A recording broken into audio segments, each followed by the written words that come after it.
क्या है क्वेश्चन कह रहा है the physical quantity have the Newton पर कूलम। ऐसी कौन सी आपकी वो भौतिक राशि है जिसका मात्रक न्यूटन प्रति कूलम होता है। बिल्कुल, तो आप बेटा जवाब बताएंगे न्यूटन पर कूलम किसका है। पहला कह रहा है इलेक्ट्रिक चार्ज, क्या विद्युत आवेश का मात्रक न्यूटन प्रति कूलम होता है? नहीं, इसका सिर्फ कूलम होता है।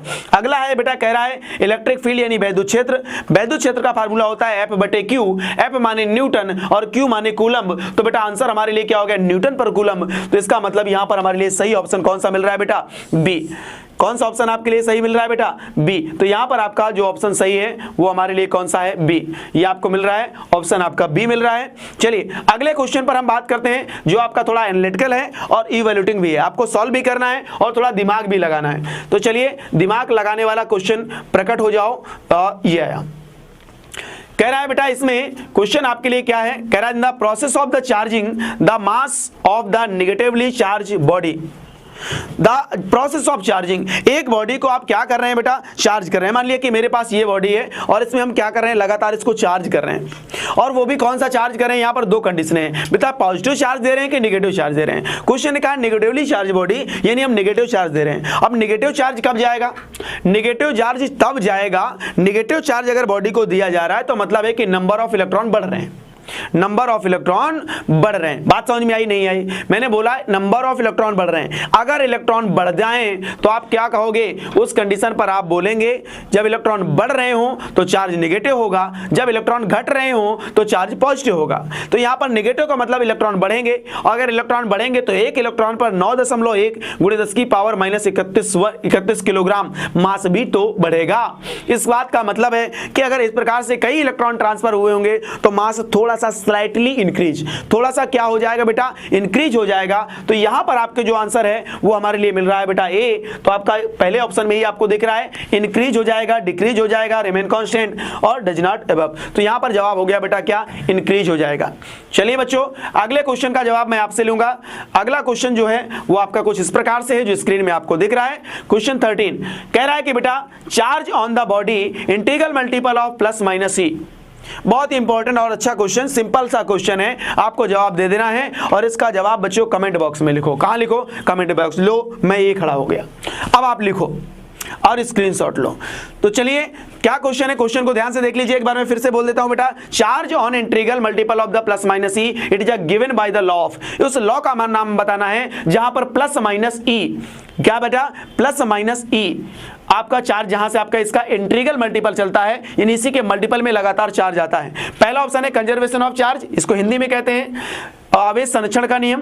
अगला है बेटा law of conservation of mass, यानी द्रव्यमान संरक्षण का नियम। और आपका तीसरा ऑप्शन दे रखा है कंजर्वेशन ऑफ एनर्जी, ऊर्जा संरक्षण का नियम। और लास्ट ऑप्शन बेटा दे रखा है क्वांटाइजेशन ऑफ चार्ज, यानी आपका क्वांटाइजेशन ऑफ चार्ज यानी आवेशों का क्वांटीकरण। चार ऑप्शन आपको नजर आ रहे हैं, जब जल्दी से बेटा जवाब दीजिए। जी हाँ, उम्मीद है कि आपने जवाब अपने कमेंट बॉक्स में लिख लिया है। चलिए तो अब मेरा जवाब सुन लीजिए। प्लस माइनस ई यानी क्यू बराबर है नहीं, it is a property of the quantisation of charge. So इसका बेटा सही जवाब हो गया हमारे लिए कौन सा? डी। अगले क्वेश्चन पर पहुंचते हैं। नेक्स्ट क्वेश्चन जो आपको यहां से दिख रहा है वो आपका है रिमेंबरिंग, इसको आपको याद रखना है। चलिए रिमेंबरिंग क्वेश्चंस क्या है? कह रहा है 4 चार्ज हैं बेटा। कितने चार्ज हैं अपने पास? 4 चार्ज हैं। चलिए अगर 4 चार्ज हैं हमारे लिए, कौन कौन से चार्ज हैं बात करते हैं। 4 चार्ज आपके पास कितने चार्ज हैं? 4।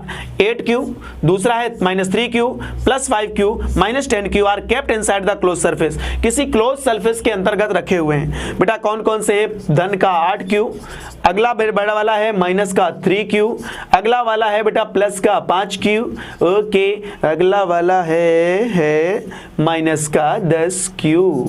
सही है। चलो बेटा ये सभी चार्ज है इसके अंदर पैक्ड हो गए। चलो भाई पैक हो जाने दो, कोई दिक्कत नहीं, हमारी क्या है उसमें, हमारी कोई टेंशन वाली बात नहीं है, ठीक है ना। हमारा काम इस क्वेश्चंस को करना, तो हमने चार्ज को लिख दिया। फिर कह रहा है kept inside the close surface, ये क्लोज सरफेस के अंदर है। मैंने भी कहा भाई क्लोज सरफेस के अंदर है, कोई दिक्कत वाली बात नहीं। What will be the out going flux, आपको बताना है इससे इनसे जो निकलने वाला आउट गोइंग फ्लक्स होगा, जो बाहर फ्लक्स निकलेगा वो क्या होगा? थ्रू द सरफेस, सरफेस के थ्रू आपका इस बार आउट गोइंग फ्लक्स क्या होगा। और ये फ्लक्स भाई कैसे निकालें? फ्लक्स निकालने के लिए बेटा हम लोगों लोगों ने पढ़ा है गॉस थ्योरम, और अकॉर्डिंग टू गॉस थ्योरम आपने क्या पढ़ रखा है, आपको अच्छे से याद है, क्या है बेटा, phi equal to Q upon epsilon nought. और ये क्यू साधारण क्यू नहीं है, ये नेट चार्ज होता है। क्या होता है, क्यू नेट। कौन सा बेटा, नेट। तो यहां पर जो हमारे लिए नेट चार्ज है वो बेटा क्या है, जरा काउंट करते हैं, 5 8 5 13, 10 3 13, प्लस माइनस सब कैंसिल, आंसर हुआ 0। यानी टोटल चार्ज आर 0। अगर टोटल चार्ज 0 तो फिर आपका टोटल फ्लक्स भी हमारे लिए बच्चा 0। तो बेटा फ्लक्स ही तो पूछ रहा था कि आपने यहाँ कोई 0 ऑप्शन है, हाँ ये रहा। तो आपके लिए, इसके लिए फिर हमारे लिए बेटा जवाब कौन सा हो गया, आपको दिख रहा है यहां से जवाब हो गया बी। चलिए अगले प्रश्न पर पहुंचते हैं। तो यहां पर आपका ये आपका रिमेंबरिंग क्वेश्चन था, याद रखें, अगर total charge of body are 0 then जो आउटगोइंग फ्लक्स इज आल्सो 0। अगर किसी बॉडी क्लोज सरफेस के अंदर जो नेट आवेश है उसका मान 0 हो तो हमेशा आपको याद रखना है बेटा, उससे निकलने वाला फ्लक्स भी हमेशा कैसा रहेगा, 0 रहेगा। आइए अगले क्वेश्चन पर डिस्कस करते हैं। कह रहा है which quantity are vector quantity. इनमें से आपको बताना है कि इनमें से कौन सी वो भौतिक राशि आपकी वेक्टर क्वांटिटी होगी। तो वेक्टर क्वांटिटी बेटा कौन सी है, पहला कह रहा है फ्लक्स। फ्लक्स क्या अदिश है, सदिश, बिल्कुल सही बेटा, ये अदिश राशि है। अगला है इलेक्ट्रिक चार्ज, वैद्युत आवेश, ये भी हमारे लिए कैसी है, एक अदिश राशि है, ठीक है ना। अगला कह रहा है इलेक्ट्रिक फील्ड यानी वैद्युत क्षेत्र, बेटा ये एक सदिश राशि है। क्वेश्चन ने यही तो हमसे पूछा है, तो यहां पर जो हमारे लिए सही जवाब हो गया, ज्यादा कुछ करने की जरूरत नहीं पड़ेगा। तो क्या देख पा रहे हैं कि यहाँ का आपका इसके लिए अब बेटा ऑप्शन आपका सही होगा कौन सा, सी। आप जानते हैं फ्लक्स कैसी है, एक अदिश राशि है निश्चित रूप से। आप जानते हैं बेटा इलेक्ट्रिक चार्ज जो है वो भी कैसी राशि है, अदिश है। अगला है इलेक्ट्रिक फील्ड, आपका ये होता है एफ अपॉन क्यू, ये आपका वेक्टर, तो ये हमारे लिए कैसी है बेटा, वेक्टर क्वांटिटी। और लास्ट आपका इलेक्ट्रिक पोटेंशियल, इसको आप निश्चित रूप से जानते हैं अदिश है। क्वेश्चन ने पूछ रहा था कि आपका कौन सी क्वांटिटी वेक्टर है, तो यहाँ पर आपका सही ऑप्शन जो है वो कौन सा है बेटा, सी। तो यहाँ पर थोड़ा सा मिसप्रिंट हो गया, कोई दिक्कत वाली बात नहीं है, आपको याद रखना है, आपको अच्छे से ये क्वेश्चन पता है। आइए अगले क्वेश्चन की तरफ बढ़ते हैं। नेक्स्ट क्वेश्चन जो यहाँ से वो आपका ये रहा, कह रहा है Q is charge Q is kept in the sphere of the 5 cm first, then it kept in the cube in 5 cm. Outgoing flux will be analytic and evaluating.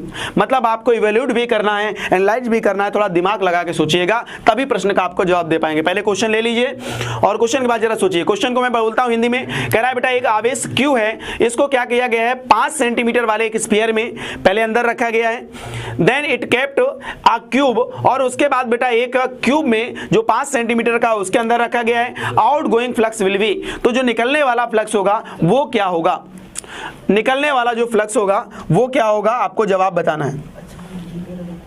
यहां से आपको देख रहे हैं हम लोग, तो जवाब आप लोग बताएंगे बेटा। देखिए पहला ऑप्शन कह रहा है मोर इन द स्फीयर, यानी स्फीयर में ज्यादा होगा, यानी ब्रद आपका गोले में ज्यादा होगा। दूसरा कह रहा है क्यूब में अर्थात घन में ज्यादा होगा।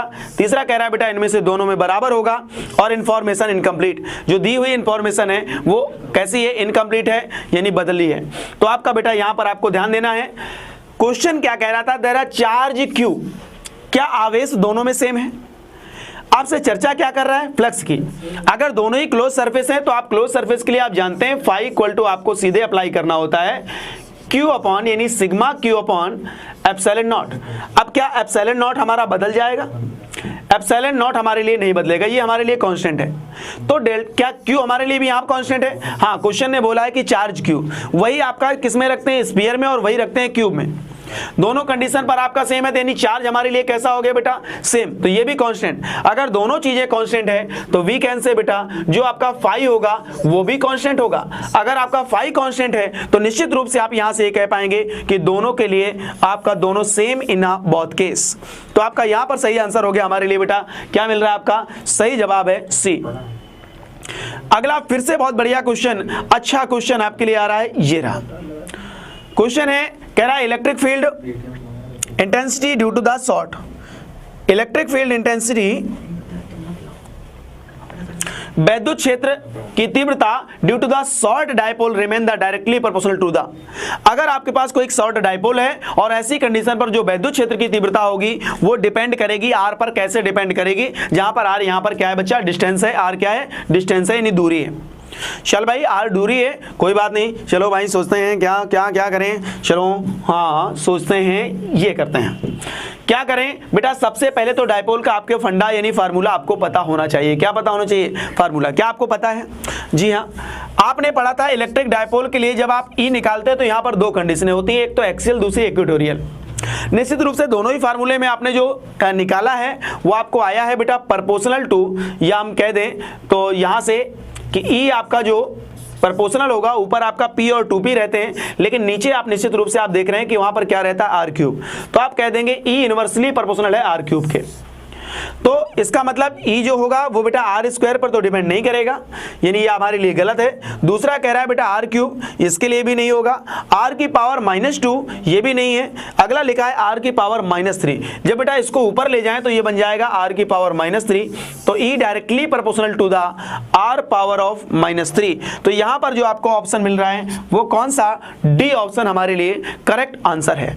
कौन सा आंसर है, डी ऑप्शन। चलिए बात कर लेते हैं अगले क्वेश्चन की और इसको देख भी लेते हैं कि ये हमारे लिए क्या है।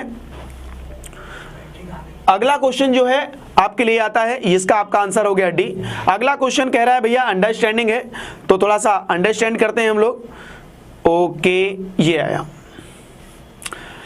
On charging a neutral balloon etch size. एक आपका न्यूट्रल बैलून है और उसको हम क्या कर रहे हैं, चार्ज कर रहे हैं।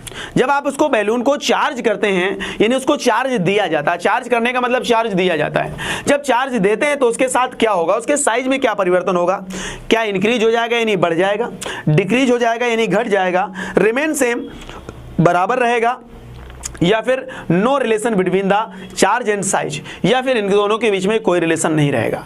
जैसे ही आप बॉडी को बेटा चार्ज देंगे कोलिजन होगा तो जैसे क्या हो जाएगा, बैलून का टेम्परेचर थोड़ा सा बढ़ेगा, बैलून ढीला होगा, और ढीले होने का मतलब है कि जो एयर है वो बेटा फैलेगी, और जब फैलेगी तो क्या हो जाएगा, उस कंडीशन पर रेयर फैक्ट होकर के उसका साइज थोड़ा सा पहले की अपेक्षा बढ़ जाएगा। तो बेटा यहां पर आपको आंसर याद रखना है, इस क्वेश्चन को याद रख लीजिए, अंडरस्टैंडिंग भी है और मेरे हिसाब से रिमेंबरिंग भी है, तो इसको याद रख लीजिए। आंसर यहां पर हमारे लिए क्या हो जाएगा, इंक्रीज करेगा। कई बार ये क्वेश्चन आपकी परीक्षा में आपको दिखाई दिया है और हो सकता है 2020 में फिर से आपको दिख जाए, बाद में पछताने के लिए मत छोड़ना, एक एक क्वेश्चन याद कर लेना। चलिए बात करते हैं अगला क्वेश्चन जो यहां पर है।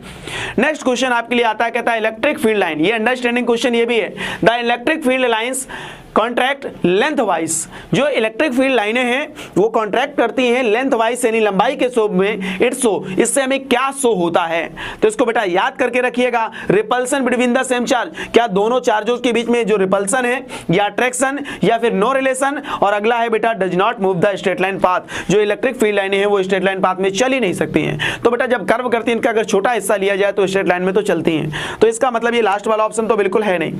फिर हमारे लिए यहां से बेटा याद रखिएगा attraction between the opposite charge, निश्चित रूप से ये शो करता है अट्रैक्शन बिटवीन द कौन सा, अपोजिट चार्ज। तो बेटा इसके लिए फिर हमारे लिए कौन सा ऑप्शन सही हो गया, बी ऑप्शन आपके लिए करेक्ट ऑप्शन है। कौन सा, बी। आइए बात करते हैं अगले क्वेश्चन की तरफ। तो ये क्वेश्चन था और ये आपके